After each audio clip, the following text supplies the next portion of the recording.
नमस्कार।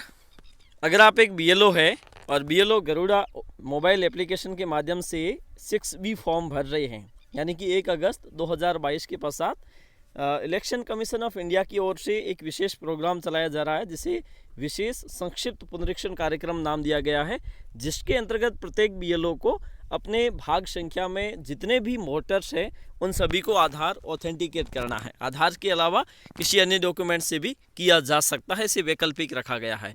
लेकिन जब हम गरुड़ा मोबाइल एप्लीकेशन के माध्यम से 6B फॉर्म जो इंट्रोड्यूस किया गया है आधार ऑथेंटिकेशन के लिए, उसको जब हम ऑनलाइन करते हैं तो ऑनलाइन करने के बाद में जैसे आप चेकलिस्ट में जाके देखते हैं तो चेकलिस्ट में आपको वहाँ पर फॉर्म नहीं दिखाई देते हैं।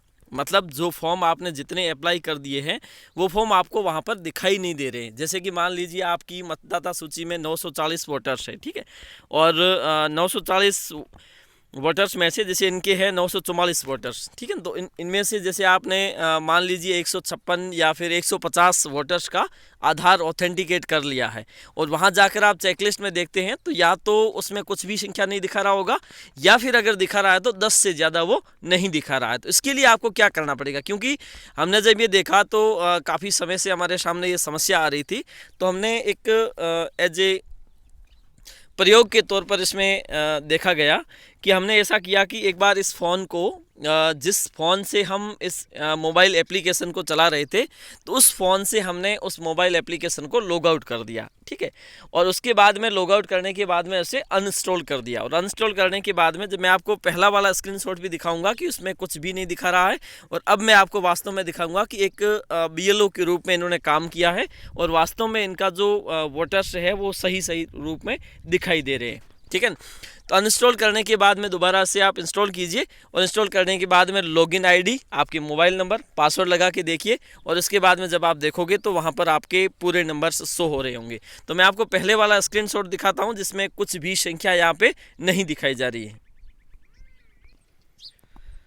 तो यहाँ पे आप देखोगे कि ये है स्क्रीनशॉट ले रखा है, तो यहाँ पे आप देखोगे कि टोटल फॉर्म्स फेल्ड है वो 0 दिखा रहा है। ये हमने लिया था इसको अनइंस्टॉल करने और दूसरे मोबाइल में इंस्टॉल करके और इसे लॉगिन करने से पहले का ये विकल्प है, ठीक है। तो उस समय ये दिखा रहा था टोटल फॉर्म्स फेल्ड 0 दिखा रहा है, ठीक है। अब अपन मोबाइल एप्लीकेशन पे चलते हैं, क्योंकि हम जब ऑलरेडी फील्ड फॉर्म्स पे करते हैं तो वहाँ जाकर संख्या दिख रही। अब उसके बाद में हमने क्या किया, इस मोबाइल से इस एप्लीकेशन को अनइंस्टॉल कर दिया और लॉग आउट भी कर दिया। अब हमने दूसरे मोबाइल से इसको ओपन किया है। दूसरे मोबाइल से जब ओपन किया तो उसके बाद में वो क्या दिखा रहा है, जैसे हम लॉगिन करके देखते हैं। तो यहाँ पर हमने क्या किया, इसको आईडी और पासवर्ड लगा के लॉगिन कर दिया और लॉगिन करने के बाद में आपको यहाँ पर 3 लाइन दिखाई दे रही होगी, इस पर क्लिक कीजिए और इस पर क्लिक करने के बाद में फॉर्म्स पे क्लिक कीजिए और फॉर्म पे क्लिक करने के बाद में नीचे आपको एक ऑप्शन दिखाई दे रहा है ऑलरेडी फिल्ड फॉर्म्स, इस पर आप सिंपली क्लिक कर दीजिए। यहाँ पे आप जैसे क्लिक करते हैं तो आप पाते हैं कि यहाँ पे टोटल फॉर्म्स फिल्ड है जिसकी संख्या आ रही है 156। इसमें से इन्होंने 149 फॉर्म हैं वो भरे हैं 6B के, और अन्य फॉर्म जैसे 8 नंबर फॉर्म भी है और 6 नंबर फॉर्म भी इसमें भरे गए। जैसे आप देखोगे 6B के ये सारे के सारे फॉर्म्स है वो 6B के भरे हैं। तो इस प्रकार से अगर आपके भी वोटर्स यहाँ पर नहीं दिखाई दे रहे हैं तो इस प्रकार से आप आसानी से इन्हें 6B फॉर्म्स जो आपने भरे हैं उसको इस प्रकार से देख सकते हैं। अगर आपका फॉर्म पहले से या फिर फॉर्म क्या एप्लीकेशन पहले से अपडेटेड नहीं है तो उसे आप अपडेट कर दें और अपडेट करने के बाद में सारी डिटेल्स यहाँ पे आपकी दिखने लग जाएगी। आज के लिए इतना ही, धन्यवाद।